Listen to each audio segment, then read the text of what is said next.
Welcome back to the YouTube home for BamaOnLine.com. Travis Reier, senior analyst for BOL, alongside an early riser by Charlie Potter standards. We got the young guy up early on this Monday morning. There he is, senior team writer, Mr. Charlie Potter, and down there in the prestigious bottom square. How about that for Jimmy Stein on a Monday? That's reserved usually for the abroad Tim Watts, as we know. But Jimmy, Charlie, good to see you guys to get another week going.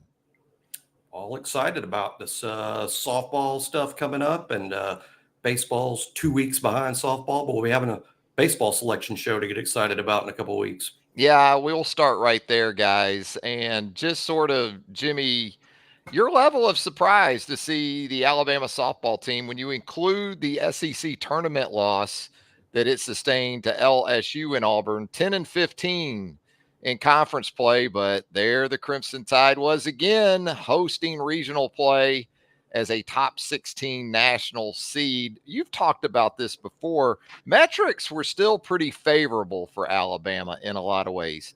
That being said, given especially the finish to this season in the regular season, did you expect to see Alabama there? I think based on the projections and the metrics, I was expecting Alabama to be there, but I wouldn't have been surprised if they weren't. I thought they would be as high maybe as 14 and as low maybe as that 18, 19 area. Anywhere in there is what I expected, really. But, some of those non-conference wins were big. I wonder how this would have ended up, guys, if Alabama had not beaten Florida State, in Tallahassee. That might have been the game that put Alabama in as a host. And there were wins. I know everybody's rightfully pointing out that Alabama didn't win, an SEC series other than the Ole Miss sweep. But they also won a game, that they didn't get swept. There was the win over Tennessee, a win over Florida. You have wins over the top 5 teams in the SEC. All those metrics add up. Also, this final metric that I think was important: no bad losses. I don't think they lost to anybody that's not in the NCAA tournament field. There wasn't the bad slip-up loss to a in-state midweek team or a non-conference game back in January or February. No bad losses. You just add up the metrics and see where they fall. I know it seems very RPI dependent, but let's remember what makes up the RPI. What makes up the RPI is who did you beat? Who did you lose to? It's kind of big. No doubt about it. And other metrics that a lot of people point to, perhaps not as critical to hosting, but maybe they are. Metrics like packing the Rhodes House for regional play and how good that looks for your television partners when you have those type of environments. The old cynic, the recovering cynic in me, tries to beat back some of that, but certainly comes to mind as well. What about Alabama baseball, Charlie? That was a big series win for Rob Vaughn's team over the LSU Tigers. Really an impressive week, because I don't know if enough folks also understand how big that win over Troy in the midweek was. This team showing some mettle, especially in some late game scenarios and these one-run type of games at the right time of the year. They are. They've been resilient. And I'm glad you mentioned the game against Troy, because that was big. It's the last midweek game of the season. To get a win there was huge. And then to get a series win over LSU was significant. You just kind of look at history. I mean, LSU's coming off a national championship. They're not as good as they were last year, but that's the first series win over LSU, I think, in damn near a decade. It's like 2016, first win at home since 2011. So the series win at home since 2011. So no, this baseball team, they've been a lot of fun to watch. And, the way that Rob Vaughn's kind of injected a new culture into the program, it's been admirable. And I think they're set up for a successful postseason run here. Yeah, it almost felt, Jimmy, like full circle since that infamous series down in Baton Rouge last season, as we know what came from that. Yeah, it all sort of fell apart under Brad Bohannon's watch anyway, starting against LSU in that first game, the 8-6 loss that was the end for him in many ways. But no, great win. Kind of funny to me, runs scored is so big, with fans. If you look at the baseball team's resume and the softball team's resume, they're actually super similar. But people are excited and behind the baseball team, and it's all very exciting because the baseball team scores runs. They score runs and they win games 8-6. Softball team really struggles to score runs. And despite the resumes being similar, because they're often in very low-scoring games and struggle to score, not as much optimism there. But let's see what happens. Hosting a regional, Clemson's a very good team. Even Southeastern Louisiana is a good team. These regionals aren't easy to win. They don't invite bad teams. Alabama will face a challenge, particularly in matchups against Clemson this upcoming weekend. And let's see what happens. Yeah, an Alabama softball team, that's sort of been the narrative for this club, unfortunately, especially in SEC play. Averaging fewer than 3 runs per game, I think it is, in SEC play. Tough to sustain throughout a postseason with that sort of situation in play, but you have a legit number one in Caleb Beaver. You have Hevlin, you have Cahalan. You do have a couple legit bats, but it puts even more pressure on those players to produce. And when you're a 14, even if you're hosting, you're playing one of the better twos. So Clemson especially going to pose some serious challenges. Why does it always seem to come down to Clemson in Alabama, right? I mean, we just saw it in the Elite Eight. We've seen it in college football playoff games. Just always seems to be those two when it gets to this point of the postseason. So, guys, let's shift gears because there was some big news from over the weekend. Kind of had the feeling, Charlie, of a Friday at 5 news dump with King Mack, but hey, still a big pickup on all fronts. We're going to talk with Joseph Hastings and Andrew Bone coming up here in a little bit about this too from the recruiting side of things, but wanted to get into some portal superlatives with you guys as it relates now with these additions of King Mack and Geno VanDeMark, the interior offensive lineman from Michigan State. And where we'll start right at the top, Charlie, with the most important addition in your opinion. What is it, 14, I believe, or so? 13, 14 additions since the end of the 2023 season. So we're going all the way back. We can go back to Damani Jackson and those guys as well. We'll start with you, Charlie. Most important addition here from the portal. Yeah, this was tough because I think that they addressed a lot of positions of need. Even just after the spring, you heard from Kalen DeBoer and the need to add offensive linemen and defensive backs. They certainly did that. But I'm glad that you mentioned going all the way back because that's what I did. I think with corner and losing both Kool-Aid McKinstry and Terrion Arnold to the NFL draft, and not only that, just the depth from a transferring out of the program standpoint, it's tough not to pick Damani Jackson for me. He's a guy that I think will benefit from a change of scenery, and he's going to have an opportunity to play a ton of snaps. And so I think getting a guy that's had some college experience at that position was huge early in the process. He's been in the building. He stayed committed through a coaching change.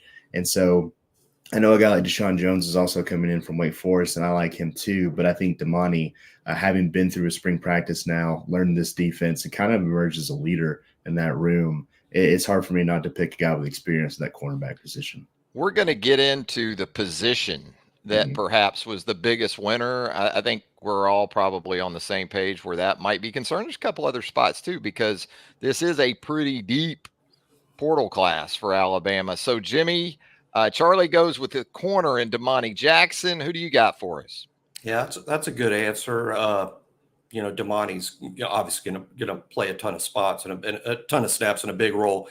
To me, it's kind of a tie. It's kind of between Caden Proctor, who I think helped solidify a questionable offensive line.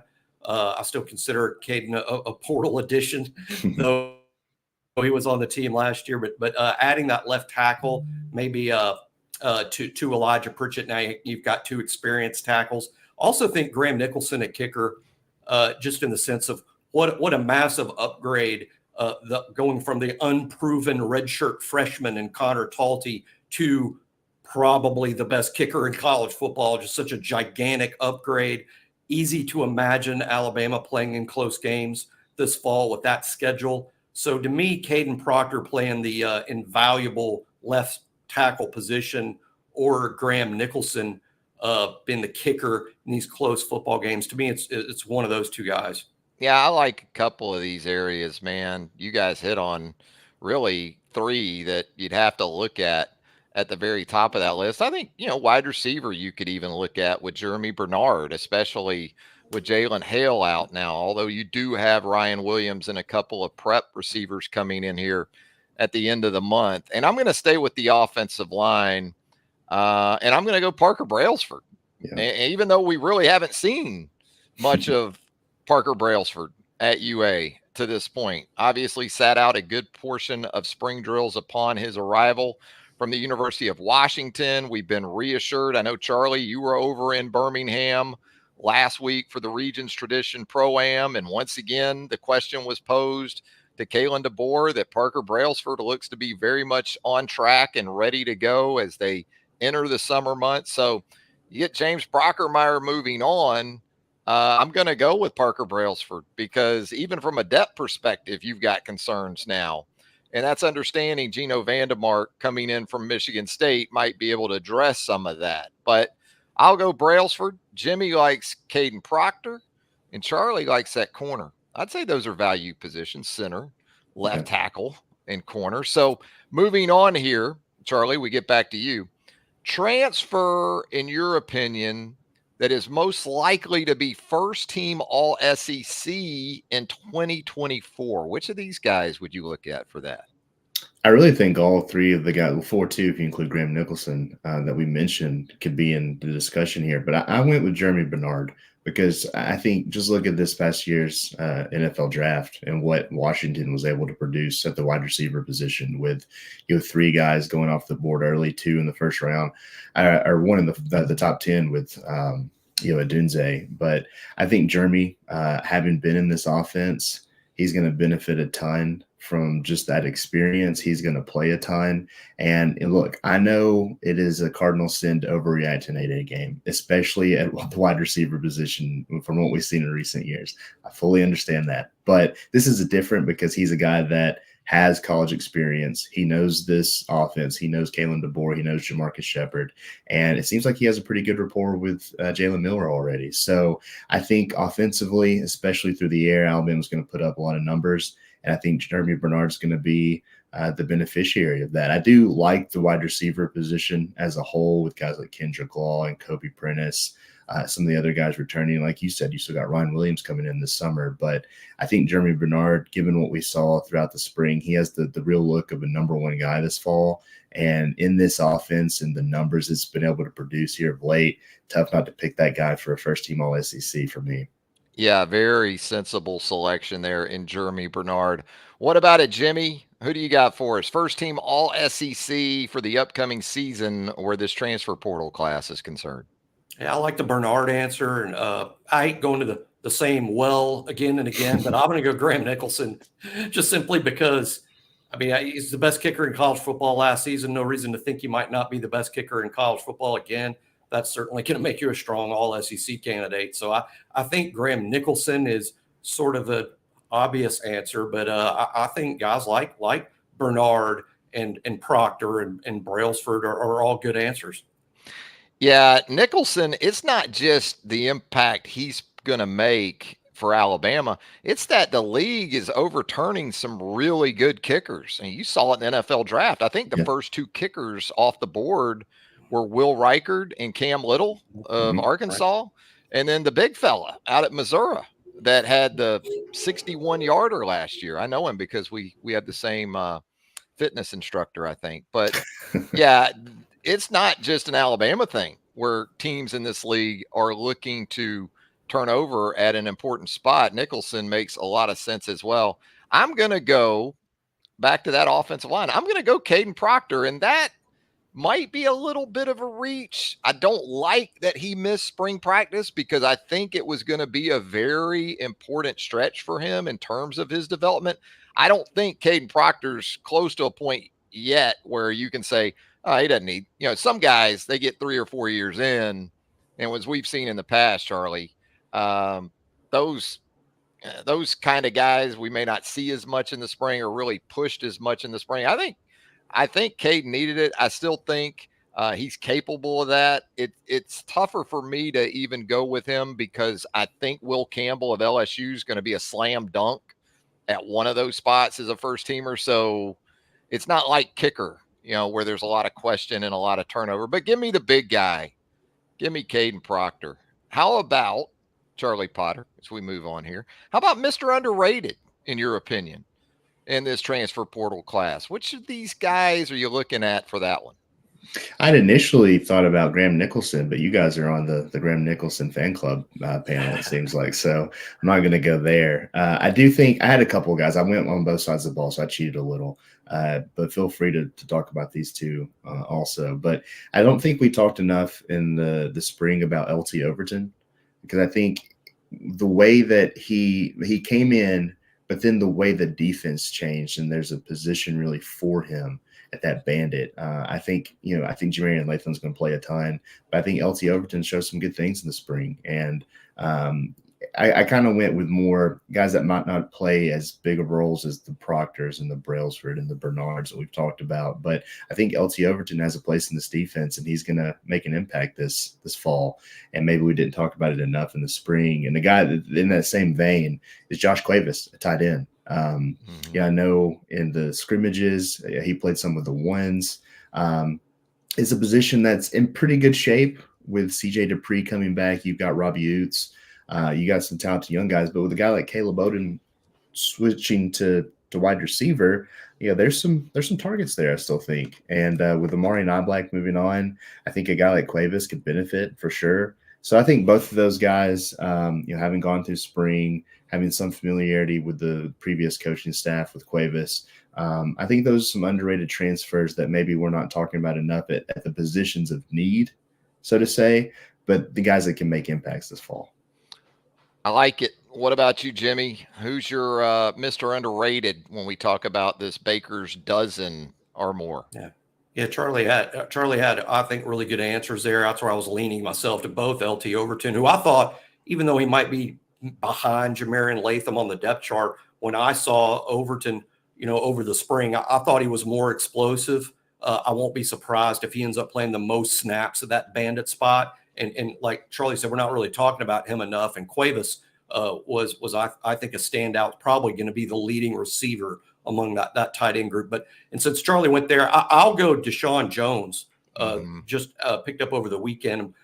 Making the transition from the ACC to the SEC, the first question a lot of people have is physicality. And that's to me about Deshaun when you watch a tape of him at Wake Forest. This is a very physical guy for cornerback. Alabama switching to a field and boundary corner combo. They've been playing left-right corner for a long time under Saban, but under Kane Womack, they're going to have a field corner and a boundary corner. Deshaun Jones looks like an ideal boundary corner to me due to the physicality. You want a slightly more physical player at that side, and you got Damani Jackson and his unreal speed for the field side. So I think Deshaun is a great fit, and whether he holds on the starting position all year long, we'll see. He's got to fend off some really talented freshman defensive backs to hold on to that spot, but I really like his physicality and his experience, and I expect Deshaun Jones, at least early, to be a hugely significant player on this defense. Very interesting. I'm going to go Geno VanDeMark, which you can't accuse me really of recency bias, I don't think, because he's being viewed as pretty much a backup at this point for those interior OL spots. But as we know, you have an injury at guard or center, can change the dynamic quickly. And to have an experienced guy like that, I thought it was a very nice play by Chris Kapilovic and this Alabama staff to sort of go back and work that network and those relationships from the past. So give me the big man from Michigan State. And again, you think about some things from a depth perspective and even development guys. What I like about so many of these guys, they have multiple years of eligibility remaining, right? These aren't just one and done. I guess some could be if they have huge years and maybe position themselves for the 2025 NFL draft. But VanDeMark, like so many of these guys, is not just a 1 year scenario. Could be, but the potential is there for multiple years as well. What about, Charlie, the biggest position winner in all of this with the portal? Now, just from a numbers perspective, it's hard to look away from one particular spot on the defensive side of the ball. But again, this is a portal class to this point that has addressed a lot of different spots and areas. So what do you got there for the position winner, Charlie? Yeah, this was tough because I felt like the criteria could change just among what we viewed it as. Because my mind initially went to safety just because of the numbers that you had there. Now, granted, though, that means you also look at what Alabama lost to that position. Alabama lost a ton at safety. When you think about Caleb Downs, Christian Story, the guys that they lost here after the spring with Tony Mitchell and Peyton Woodyard. But to get a guy like Keon Sabb, who is kind of surprising we haven't even mentioned him yet. I think Keon Sabb was someone that I thought could be a first-team All-SEC player, just because he was a stud at Michigan this past season. He's going to have a more opportunity and a bigger role at Alabama. But then to add King Mack and Cam Howard kind of late in the process too, I think that's substantial. But again, it's tough because of what you lost at the position. I think corner can be the same way, but they lost a ton via the portal. So for me, I think offensive tackle kind of is the winner, because you look at the portal, you don't really lose any true tackle types, but you gain Caden Proctor back, even though you kind of lost him initially, but to get him back in the fold is huge. And then Bertrand, who we didn't talk about, but is a guy that came in before Nick Saban retired to add depth there. So tackle is a spot that is still kind of thin when you look at just sheer numbers, but I'm looking at, did they lose anybody and who did they gain? That was the mindset that I went in with it. That might not be what you guys did, but it was hard for me to pick the defensive backs because they lost so many players there early.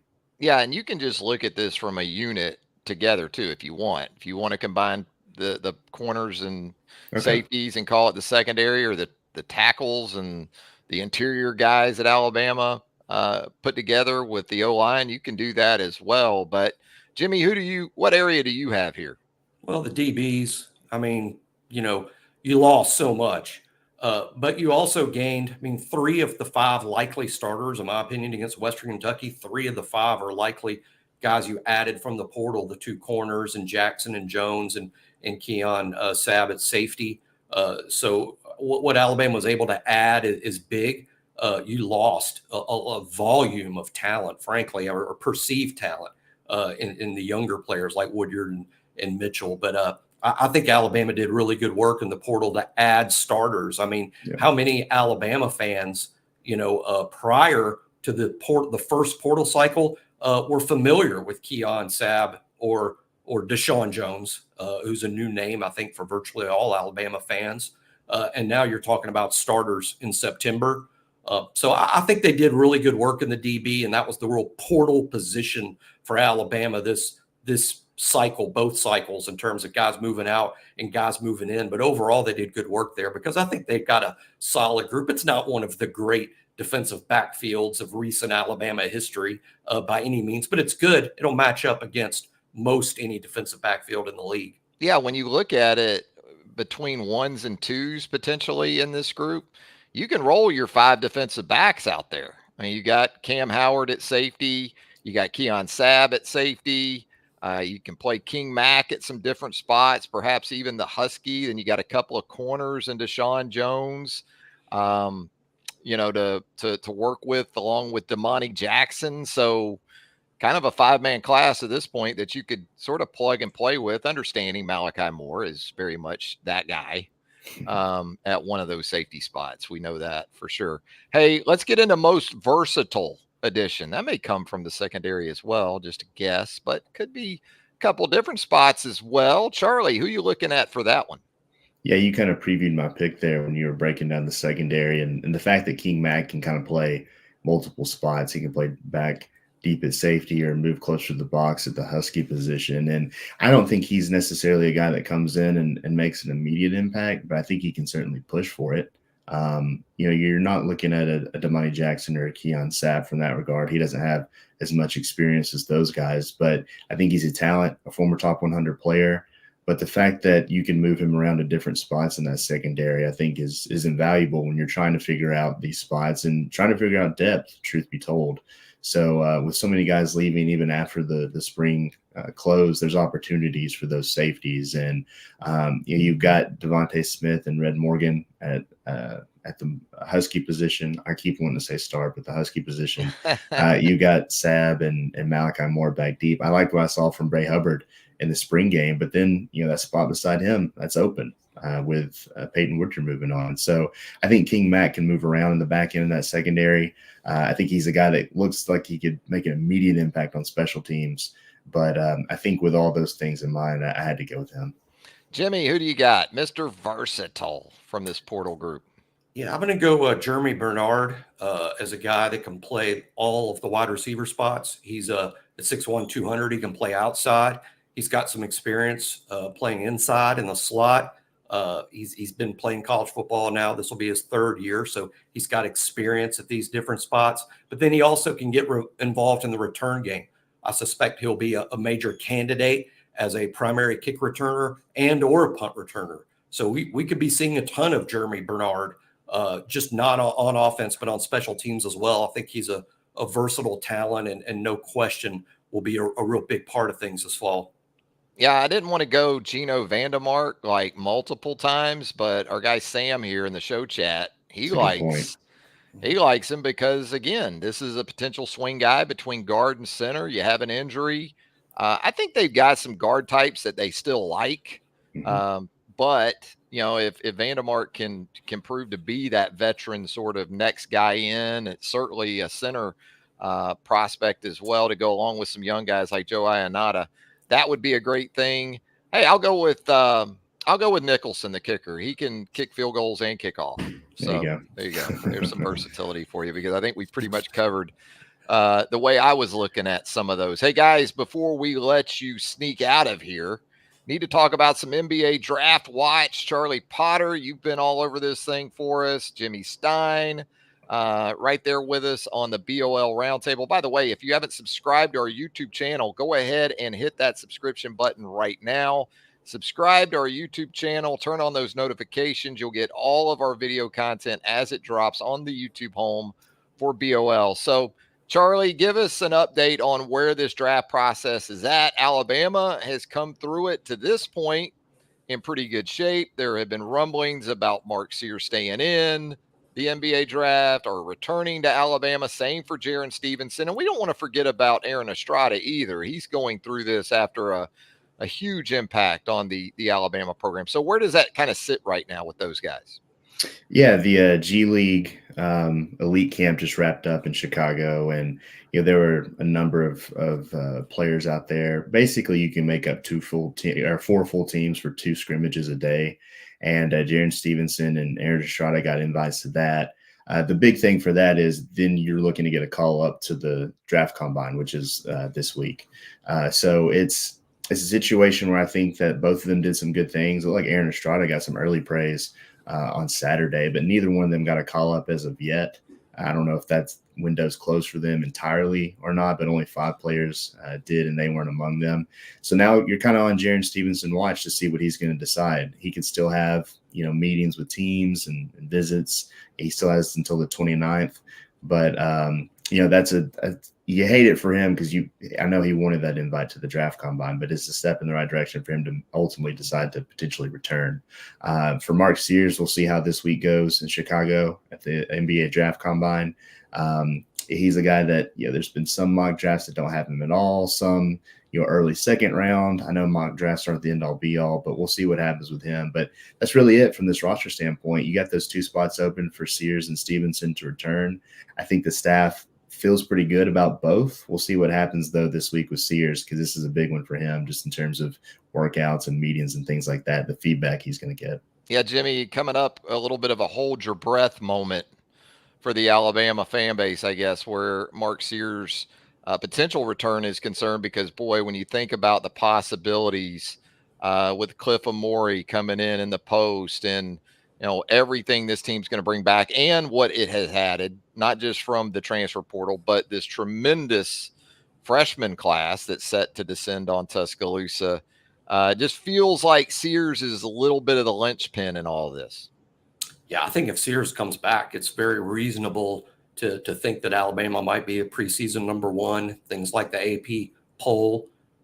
That's going to be hard for the voters to ignore Mark Sears returning and joining this lineup. Look, it's changed. The whole situation, the landscape has changed. If this is 5 years ago, I think Alabama fans should be more nervous and more worried about Sears staying in the draft, just hoping to be drafted late in the second round. But hey, this is 2024, and with NIL, there is a guaranteed significant money for Mark Sears to return. That changes the whole dynamic of this decision.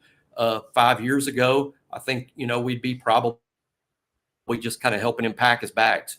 But with NIL and the money that's out there for college basketball players, I think his return is likely, but I'm also going to be nervous about it until we know for sure. As you should be.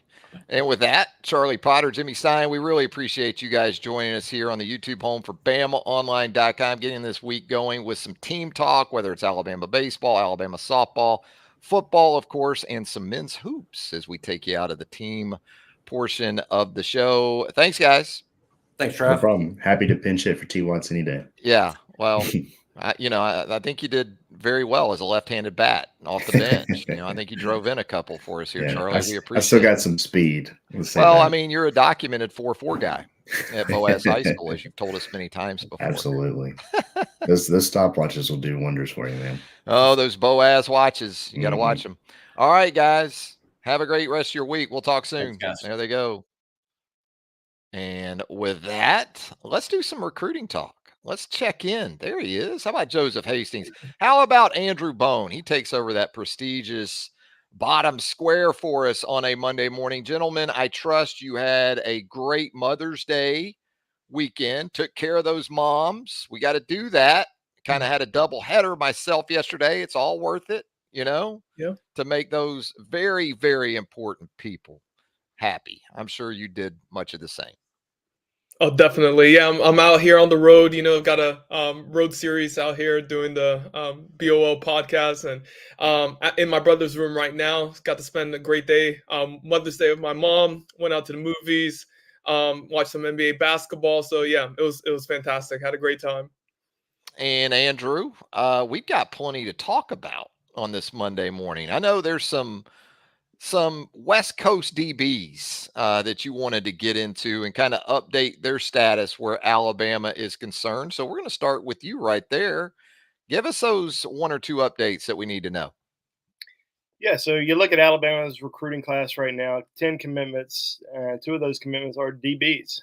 Zamir Smith, who's a cornerback out of the Maryland area. And then you have also Derek Smith out of Southside High School in Selma. Recruited mainly as a safety, but you look at Alabama's targets that are out there. They've got some realistic guys, and of course the realistic guys are. It seems like they're on the West Coast. Dejon Lee, who is a 5-star cornerback, tall cornerback, 6'4", 195 pounds. Might remind some people of Jameer Grimsley's from last year's class, just from a height perspective. Jameer Grimsley was about 6'3" before he ended up leaving Alabama. But Dejon Lee out of Mission Viejo has visited Alabama already twice. He's got an official visit set for June the 21st. There's been some buzz lately for Alabama with Dejon Lee.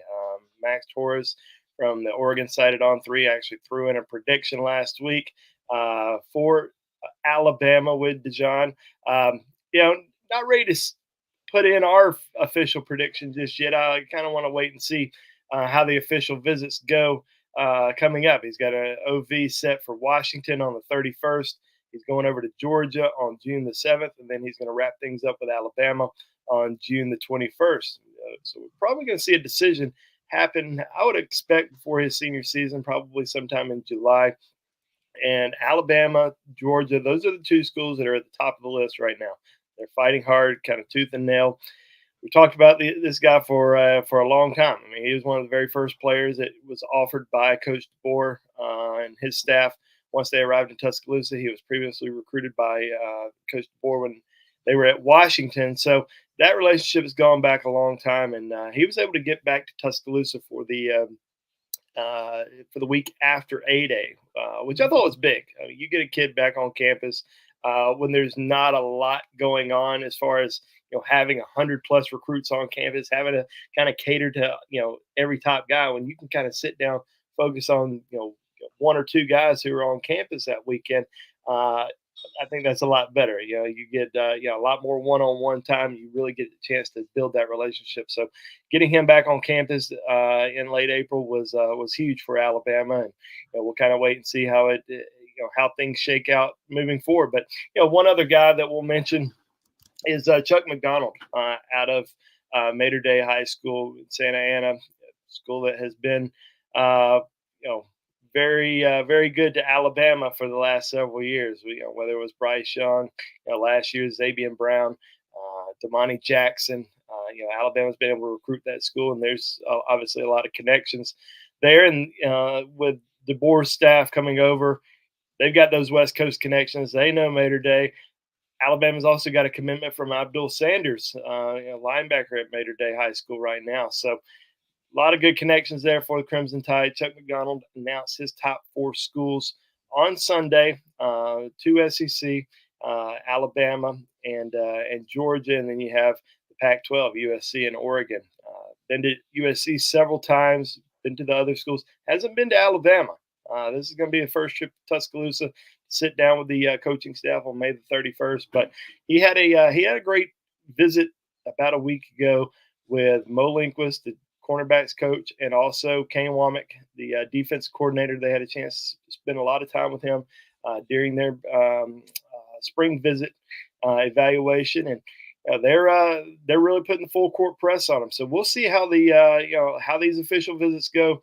Like I said, this is going to be a first trip, and he's visited the other schools, so they probably got a little bit of ground to make up. But last week the visit with those coaches certainly was a big deal, and we'll see how it goes moving forward. Speaking of big deals and defensive backs, King Mack, the Penn State transfer, Joseph, set to make his way to Tuscaloosa. We talked about him more so in terms of fit with Charlie and Jimmy in the previous segment, but right now you have a tremendous update at BamaOnLine.com with King Mack's high school coach down there at St. Thomas Aquinas High School in the Fort Lauderdale area. If you don't know, you talk about Mater Dei out on the West Coast, you could pretty much say the same things about St. Thomas Aquinas down in South Florida. Glowing, I guess, Joseph. A little bit of an understatement when you think about the comments you got from his high school coach in regards to what his upside could be for Alabama. Yeah, I've been doing this for 7 years now, and I've never heard a coach talk about a player the way that Roger Harriet talked about King Mack during our conversation. Just the praise continued. With every single question that I asked, there was another layer added to it. He talked about his tangibles, the speed, the athleticism, the instincts, the ability to make plays. And, and then he also talked about his football acumen, his IQ, making sure that, guys are in the right place, making sure that the calls get in, things of that nature, which is pivotal for that safety position. And then he talked about just the intangibles, the person that he is, his work ethic, his dedication to his craft, how much he cares about the game, his competitive nature, how every single thing that he does, this is the quote that he gave me, everything he does elite. Whether it's stretch lines in practice, the making sure the calls are good, and then to the play itself, he just said just all the right things that you want to hear about somebody that there's a lot of excitement for, former top 100 overall recruit in the 2023 class. So a class that, people are kind of familiar with because of how recent it is. And, he was a top 100 player there, number 8 safety. And Harriet just said, so many great things about him, about his character, about him as a person, as a player. All of that just seems like a great locker room presence. And I actually had a couple of conversations with King Mack myself a couple of years ago. I was, helping out the Penn State side, living in South Florida. I got to talk with King a couple of times, and he came across as, very humble, great person, respectful, all of that. So yeah, a big addition for Alabama, both on and off the field. So we think about, at least for now anyway, sort of a ceasefire where the transfer portal is concerned. But Andrew, as we know, these support staff folks, coaching staffs, they know what's coming up here in the next few weeks, and that's the start of official visits. So kind of tell us what's on the not too distant horizon from that perspective. Yeah, well, we're still in the spring evaluation period. Of course, that's about to wrap up here pretty soon. Coaches are out on the road, kind of seeing their, final guys that they haven't seen, already this spring. So they're out evaluating, trying to lock in these remaining official visit dates. But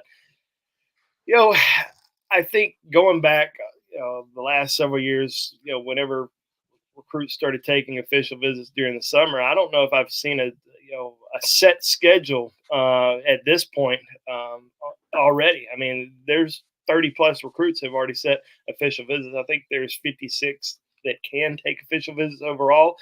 So the fact that they've already got 30 plus of those guys already locked in for officials in the month of June, pretty significant there. And some of those don't even include current commitments. So I have to go back and add some of those a little bit later. But yeah, I mean, we are looking at a lot of things happening in the month of June. June's a month where you get a lot of kids on campus for camps. You get a chance to evaluate a lot of kids. But I posted this on the BOL Roundtable last night. A lot of kids aren't camping anymore. A lot of them are taking their official visits in June. They're getting their decisions over with in July, August. They want to have it behind them once they kind of get into to their senior season. So if let's say you're a top 100 kid, 5-star, 4-star, most of those guys aren't camping anymore. Even 3-star kids aren't camping anymore because they might have 25 plus offers, and 20 of those offers are committable. So they just don't like to go to camps anymore. They're going to go on those official visits. They're going to enjoy the summer and go from there. So we've started to see more and more guys lock in official visit dates. And I think we're probably going to see some of those guys, not only at Alabama, but really throughout the entire country, that may not even be takes for certain schools, when they go on their campuses. Schools are just trying to get these kids on campus at some point so they can talk to them, sit down with them, let players be around them, evaluate them a little bit more from that perspective. So just because you're on campus as an official visitor, sometimes there's still a pecking order, and you still might have to wait a little bit before you can possibly commit. But we are seeing more and more targets that are locking in official visit dates. I think two guys that that I wanted to mention, especially from last week, Douglas YouTube. He is a top 100 offensive lineman out of Bishop Gorman High School in Las Vegas. Now, we have not mentioned him much over the course of the last 4 or 5 months, and that's mainly because he doesn't talk to anybody. He keeps things extremely quiet, but we know that Alabama really likes him a lot. They've been pressing hard for him. He's an offensive tackle, but he can play guard. He's certainly a kid that we feel like Alabama's going to have an outstanding chance with once he steps on campus. So I'm really intrigued to kind of see what happens with U2. This is going to be his first trip to Alabama, and Chris Kapelovich visited him here recently. So watching for him. One other guy that I'm really intrigued about, and I think a lot of Alabama fans probably are as well, is Bo Jackson, the top 100 running back out of Cleveland, Ohio, who has zero relation to the former Auburn star and Heisman Trophy winner. But he's going to be coming in for an official visit on June the 7th. Now, Alabama has one running back commitment in Anthony Rogers out of Carver High School, Montgomery. They're still going after some guys. I think they would at least like to sign 2 backs in this year's class. They got several guys that are coming in for official visits next month. But as far as the name that kind of sticks out when any Alabama fan looks at an official visit list, when they see Bo Jackson, they probably do a double take. And most of them probably, if you don't follow recruiting much, you probably assume that might be Bo Jackson's son, but it's not. Cleveland, Ohio kid, was just named after Bo, and has Alabama on the short list along with Ohio State, and I believe the third school in his Michigan. Yep. So Georgia. Who is it? Georgia. That's right. Georgia, Ohio State, and Alabama. So those are the top 3 schools for Bo Jackson, and he's going to take those official visits next month. But we have such an in-depth list on BOL Roundtable right now of all 30 plus of those guys that are locked in for official visits. We're going to be kind of over the next 2 weeks touching base with some of these other guys that haven't locked in official visit dates, just to confirm when they're going to be coming to Tuscaloosa. Yeah, the Bo Jackson, Bessemer, Alabama, and of course this Bo Jackson, Cleveland, Ohio. I give Bessemer the edge. They've got the Bright Star, so they get the edge over Cleveland, even with the Rock and Roll Hall of Fame. Hey, let's talk about some intriguing guys. Maybe guys that aren't showing Alabama as their leader, or maybe they're even committed elsewhere right now that the Crimson Tide, in you guys' opinion, still is in pretty good shape for. And Joseph, I'll start with you because I think you had an update last week on a Florida commit at the wide receiver position that Alabama seems to be at least trying to make a move for. Yeah, Josiah Abdullah, out of Woodward Academy there in the Atlanta area in Georgia. He recently got an offer from Alabama, Jamarcus Shepard. Interestingly enough, this was his first time communicating with anybody from the new staff at Alabama. He had previously visited Bama 4 times during, the Nick Saban regime. Got to get on campus multiple times, but obviously it's going to be a little bit different now with Kalen DeBoer and company. Want to get up there, meet some of the coaches. That his plan is to visit either this month or next, and potentially take an official visit as well.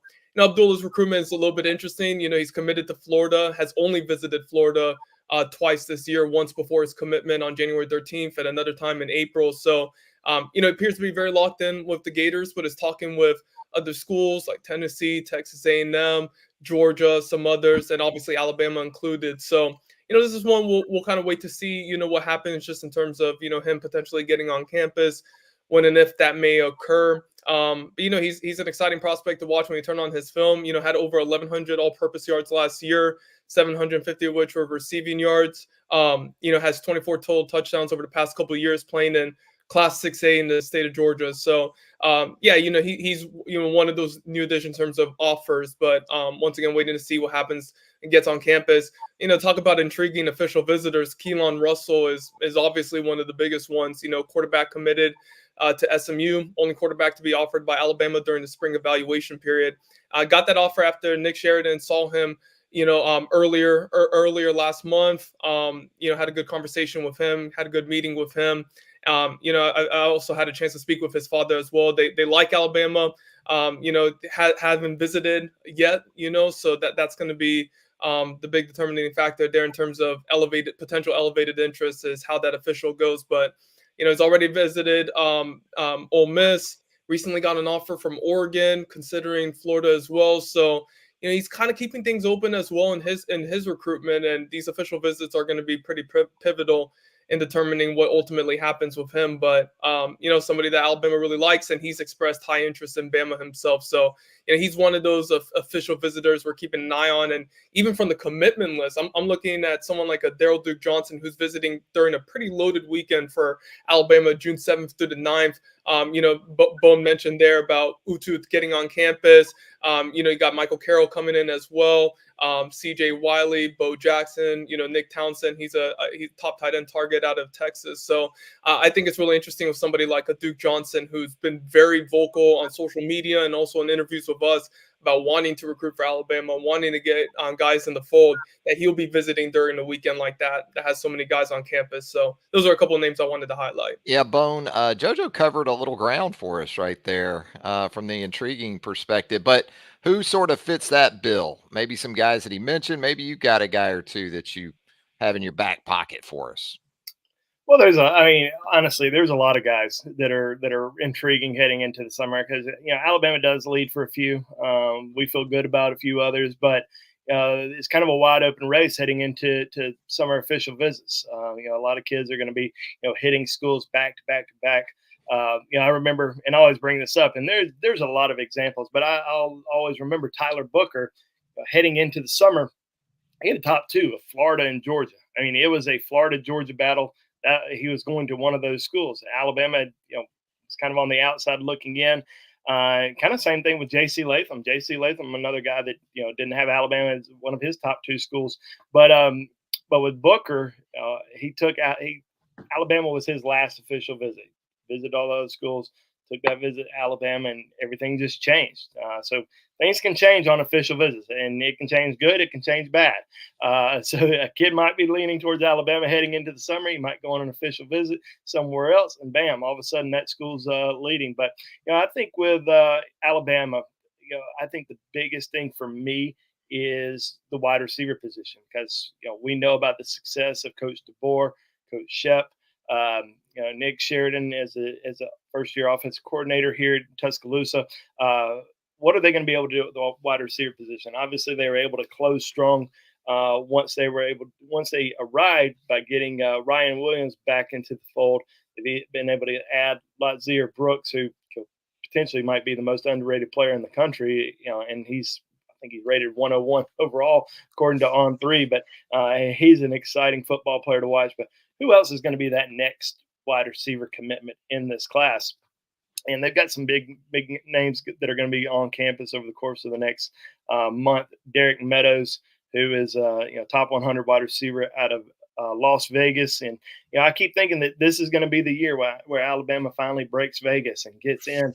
They haven't been able to do that in a long time. And I don't know if it hasn't been since I have been covering Alabama, which is almost 21 years, that they've been able to go into Vegas and land a top high school athlete. So will they be able to potentially do it this year? They got two guys that are going to be coming on campus, and Derek Meadows and his teammate, already mentioned Douglas Utu.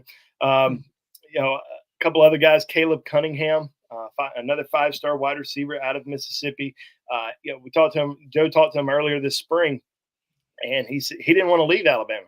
I mean, he was on campus for one day, didn't want to leave, loved it. But he's also a guy that has thoroughly enjoyed every trip that he's been on, and has had glowing remarks about almost every visit that he's taken. So, want to wait and kind of see how that visit shakes out. But good thing with both of those guys, Derek Meadows and Caleb Cunningham, is they're going to be on campus that last weekend before the dead period hits. So June the 21st through the 23rd, dead period hits on June the 25th for an entire month. So getting guys on campus that last and final weekend before potentially we see some decisions, I think is going to be really huge. And they're going to have a big weekend on that June 21st week.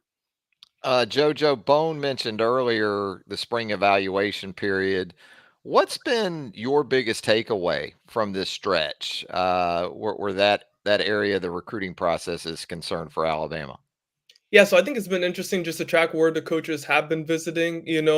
Seeing that they've been in California, East Coast, Northeast and New Jersey, Pennsylvania, seen them in Texas, seen them in Kansas, kind of seen them pretty much everywhere. I also thought it was interesting. Jamarcus Shepard was in one day in California, Los Alamitos High School, and then the next day was at Millville to see Latzir Brooks, and I'll also check in on Quincy Porter too out of Bergen Catholic in New Jersey. So he made that cross country trip in a span of a day and got to see some top guys. So it really kind of goes to show the dedication level of the staff and how active they've been on the trail over these past few weeks. And also going to be interesting to see where they head out to this week, and they're going to check in on some top guys. I know Bone posted about that on the BOL roundtable today about who they'll be seeing this week. And then also Christian Robinson, he's somebody that I've previously covered, and kind of seen him go back to some of those areas that he's very familiar with, in Texas when he was recruiting for Baylor, and then also in Florida when he was recruiting for the Florida Gators, not abandoning those relationships that he's had with those schools, because that's a big thing with the spring evaluation period. You'll see coaches stop by schools where there isn't a top guy in 2025 or even a top guy in 2026 or just a top guy in general. They're going there to keep those relationships going with the coaches. I know Freddie Roach early on when Bama was hitting the trail this spring, he was stopping by some schools in the Birmingham area, schools that, there isn't a top guy there, but, continuing to build those relationships, stopping by the schools of Jalen Mbakwe, Hunter Osborne, recent signees, in the 2023-2024 classes for Bama. So, yeah, I think that part's been really interesting for me to see. It's just them continuing to build upon those relationships, especially those Washington guys, sticking out on the West Coast and continuing to build upon those bonds that they have out there. That's been a big part. And then also, obviously, seeing those new offers like a Josiah Abdullah and others in the 2025 class, Amarian Robinson, who have been offered. Yeah, Chad Simmons, the On3 director of recruiting, was on with us last week, and he had some pretty glowing commentary where Christian Robinson is concerned on the recruiting trail. Hey, if you haven't already, subscribe to the YouTube channel here for BamaOnLine.com. We would certainly appreciate it. Hit the subscribe button, hit that like. JoJo knows how to do the thumbs up. Hit that like button for us as well. Turn on those notifications. You'll get all of our YouTube content as it drops right here on BOL. And of course, you want to hang out with these guys and the rest of us right there at BamaOnline.com, the roundtable, our premium message board, everything you want to know about Alabama football, basketball recruiting, team related topics, all right now waiting for you at the roundtable on BamaOnline.com. So, Bone, let's sort of build on what we just talked about with Joseph, in terms of the spring evaluation period. Did his thoughts kind of line up with yours, or did you have a one or two more you might want to throw in there? Yeah, I mean, I could throw in some other thoughts. I think with in my opinion, you replaced an entire, pretty much an entire new coaching staff. How quickly were they going to be able to establish relationships, especially some of the coaches that arrived a little bit later, like Chris Kaplovich, who arrived, kind of late February.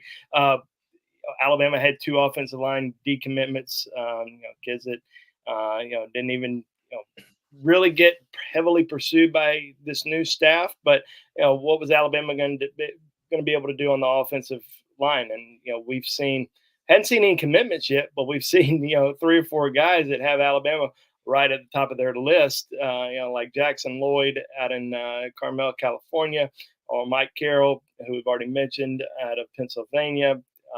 Yeah, Micah Dubose. I think there's been a lot of really positive movement with him out of Viger High School down in Mobile. So I think a lot of these newer relationships have been quickly established. That has been very impressive to me. And I think, but I don't think it's just the assistant coaches. I think it's the guys and the support staff that have been working the phones, that have been developing these relationships with guys and with coaches. And this summer is going to be really intriguing because somebody posted on our board the other day.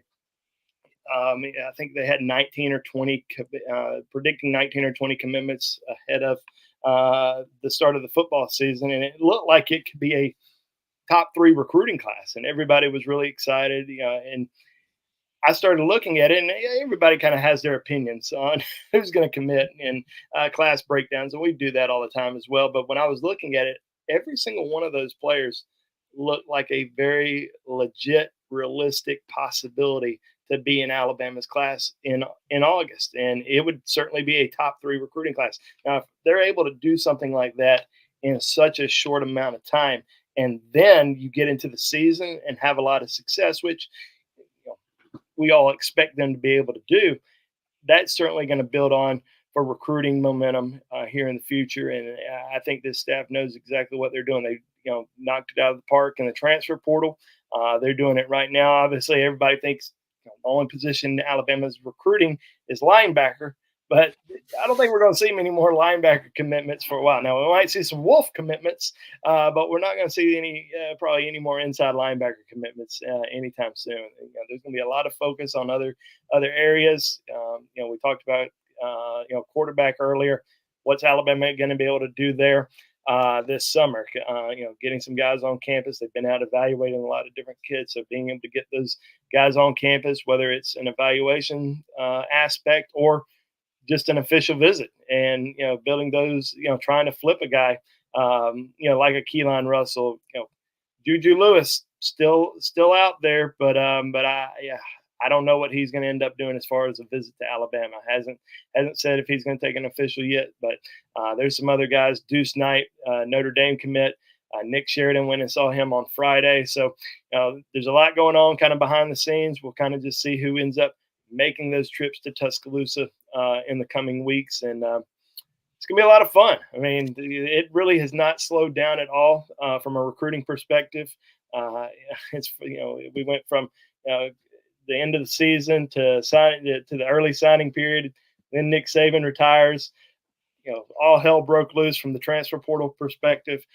So we were covering that pretty rigorously, and then then Coach DeBoer and his staff, with the bringing in just different kids throughout the year. I mean, there was probably 300-400 plus recruits who visited Alabama, during spring practice between March and April, and then they hit the road. Then the spring evaluation period really kind of kicked into gear.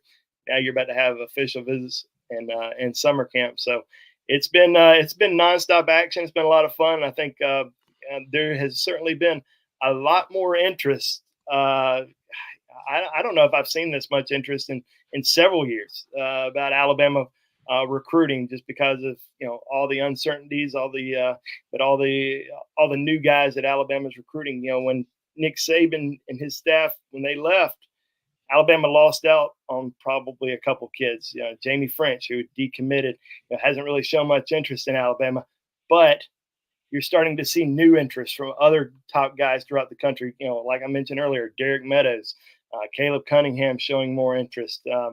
Travis Smith Jr., top 100 wide receiver out of Atlanta. So got a lot of new guys that have a lot more interest in Alabama, it seems like, than ever before. Hey, Joseph, obviously, as Bone touched on the quarterback position, you talk about priority positions. It starts with quarterback. But for you, maybe other than quarterback, the one position for this 2025 class that you think sits right near the top of that list where priority is concerned? I think defensive line is always going to be, that big question mark. How are things going to finish along at that position group? And also we've talked about it previously before, just with the implementation of NIL and how that's led to defensive linemen, guys who, are top guys when it comes to NIL, or one of the top guys when it comes to NIL, kind of being a little bit more, spread out in terms of schools that they're going to. You'll see, like a Williams and Wanry's, top-ranked defensive lineman go to Missouri, and then someone like a Dylan Stewart go to South Carolina. So Edric Houston, Ohio State. So you have a lot of defensive linemen. There aren't these big defensive line class hauls. So it's always interesting to see how things play on that perspective. We talked about Xavier Hardy before, a JUCO defensive lineman, recent offer for Alabama. Josiah Sharma, he's visited Bama. He's from California, visited 3 times this year, has an official visit set up for next month. Javion Campbell recently got an offer from Alabama during the spring after visiting in March. He has an official visit set up for June 14th to the 16th. Charles House, he also recently locked in an official too. So the defensive line group is one that I'm paying attention to. Wide receiver was going to be another one I would mention, but Bone talked about it pretty in depth there too. Tight end is also going to be interesting too, to see how things play out with some of the guys that they're looking at, specifically like a Nick Townsend, who visited in April, had great things to say about Alabama. But, Oklahoma recently entered the mix. He's got several official visits lined up for the month of June. So, going to see how things play out in that respect. And then also how things turn out at running back too, with Anthony Rogers being committed, but also taking visits to other schools, bringing in some other running back targets in June for officials. So I think the moral of the story here is June official visits are going to be pretty key in determining, how things play out with the interest level of some of these guys and how the class could ultimately shape out. But, if you told Alabama fans earlier this year that Nick Saban was going to retire, but Bama would still have, the number 7 class, in May, they would add over 10 players via the portal, including a championship, winning safety and Keon Sabb, and, be able to keep Ryan Williams, get him back in the fold, and add someone like a Noah Carter. I think Alabama fans would be pretty happy with those results. So, but, talked about the question there of Caleb Cunningham, if he's a pipe dream or not, kind of remains to be seen. Bone talked about how, he's talked very highly about each school following each visit to them.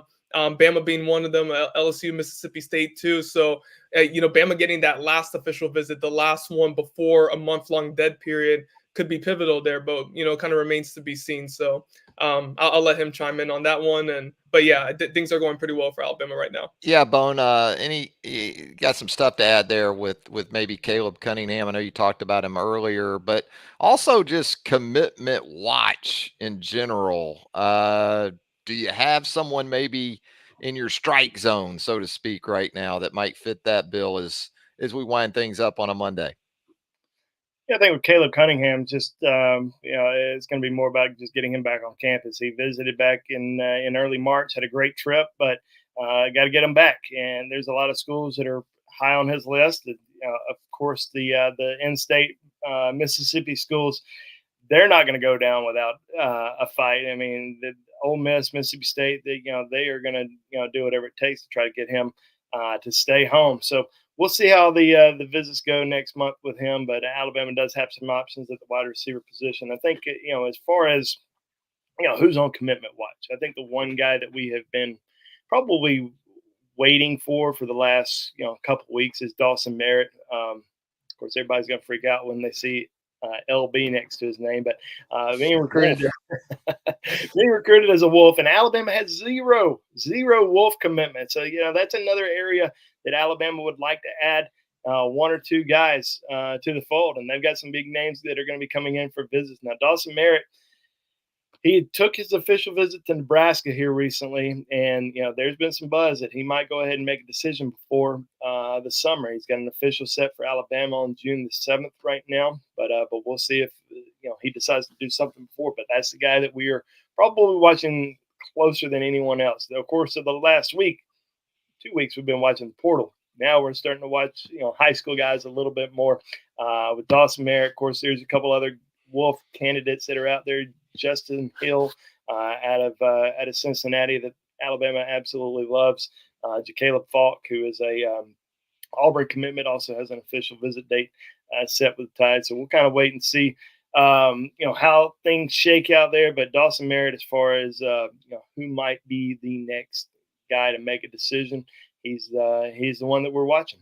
And you can watch it along with us right there at BamaOnLine.com. These guys, Tim Watts, the rest of our staff, always a great job for you when it comes to Alabama football, Alabama hoops, recruiting, all of that and more waiting for you right now on the Roundtable, our premium message board at BamaOnline.com. Guys, it's been a lot of fun on a Monday. I mean, we had a notable absence in Tim Watts. He's on assignment. We're gonna just say Tim's on assignment, this week. That's what we'll say. Yeah. We'll go with that.